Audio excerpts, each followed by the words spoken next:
बहुत समय से गैर मुस्लिम भाइयों को मुस्लिमों के इस विश्वास का मजाक उड़ाते देख रहा हूँ कि नबी सल्लल्लाहु अलैहि वसल्लम ने चांद के 2 टुकड़े कर दिए थे। ये लोग कहते हैं कि मुसलमान बार बार इस्लाम धर्म को विज्ञान पर खरा उतरने वाला धर्म बताते हैं, पर इस्लाम में वर्णित चांद के तोड़ने और नबी के द्वारा बिना किसी विमान के आकाश की सैर जैसी इन अवैज्ञानिक बातों के जरिए इस्लाम भी झूठ और अंधविश्वास ही फैलाता है।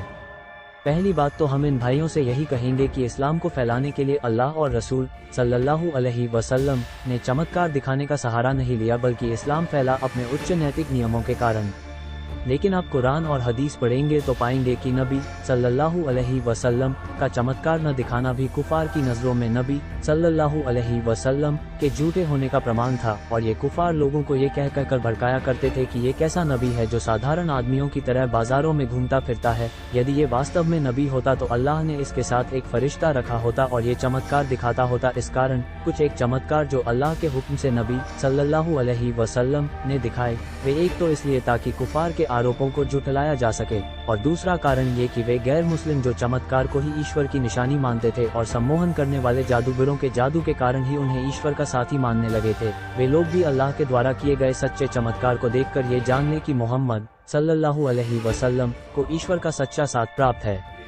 चांद के 2 टुकड़े करने के लिए भी कुफारे मक्का ने प्यारे नबी सल्लल्लाहु अलैहि वसल्लम को बहुत उकसाया और ये वादे किए कि अगर मोहम्मद सल्लल्लाहु अलैहि वसल्लम सच्चे हैं और सचमुच अल्लाह के रसूल हैं तो वे चांद को तोड़कर दिखा दें, फिर हम इनका नबी होना तस्लीम कर लेंगे और मुसलमान हो जाएंगे। अल्लाह और उसके नबी जानते थे कि कुफार के ये दावे और वादे सिर्फ नबी सल्लल्लाहु अलैहि वसल्लम को झूठा साबित करने की नीयत से किए गए हैं, इस्लाम कबूल करने की नीयत से नहीं।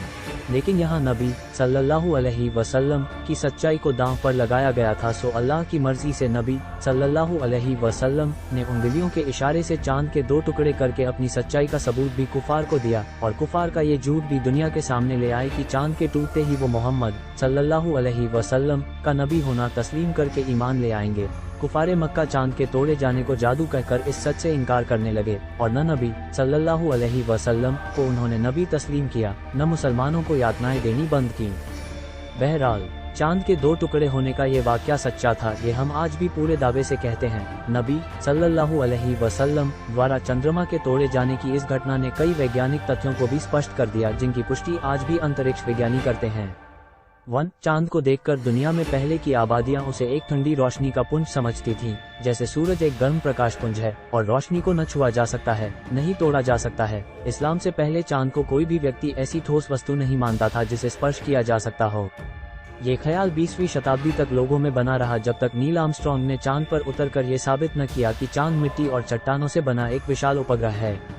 लेकिन चांद के तोड़े जाने के वाक़ये से इस्लाम ने 1400 साल पहले ही ये सिद्ध कर दिया कि चांद एक ठोस आकाशीय संरचना है। 2. पूरी दुनिया के लोगों में चांद को देवता या दैवीय शक्ति आदि मानने का भी चलन था इस्लाम से पूर्व, लेकिन चांद को तोड़कर नबी सल्लल्लाहु अलैहि वसल्लम ने ये सिद्ध किया कि चांद एक ठोस निर्जीव आकाशीय पिंड से अधिक कुछ नहीं, और उसमें कोई दैवीय शक्ति नहीं और न ही वो कोई देवता है। दुनिया भर के अनेक गैर मुस्लिम अब तक चांद में दैवीय शक्तियों का वास समझते थे, लेकिन अपने इतिहास से लेकर आज तक मुस्लिमों ने ऐसा अंधविश्वास चांद के विषय में कभी नहीं रखा। 3. चांद के तोड़ने के मुस्लिमों के इस दावे ने इस संभावना को भी दुनिया के सामने रखा कि यदि 1400 वर्ष पहले चांद को तोड़कर जोड़ा गया था तो इस बात के चिन्ह आज भी चांद की सतह पर मिलने चाहिए। आज हमारे पास नासा द्वारा लिए गए चांद की सतह के कुछ चित्र हैं, जिनमें चांद की सतह पर एक विशाल दरार दिखाई पड़ रही है। जैसे किसी टूटी हुई चीज दोबारा जोड़कर रखने पर बन जाती है। हम जानते हैं कि विरोधी इस दरार के चंद्रमा की सतह पर होने के भी अलग अलग कयास निकालेंगे, पर चांद के टूटने की बात नहीं मानेंगे।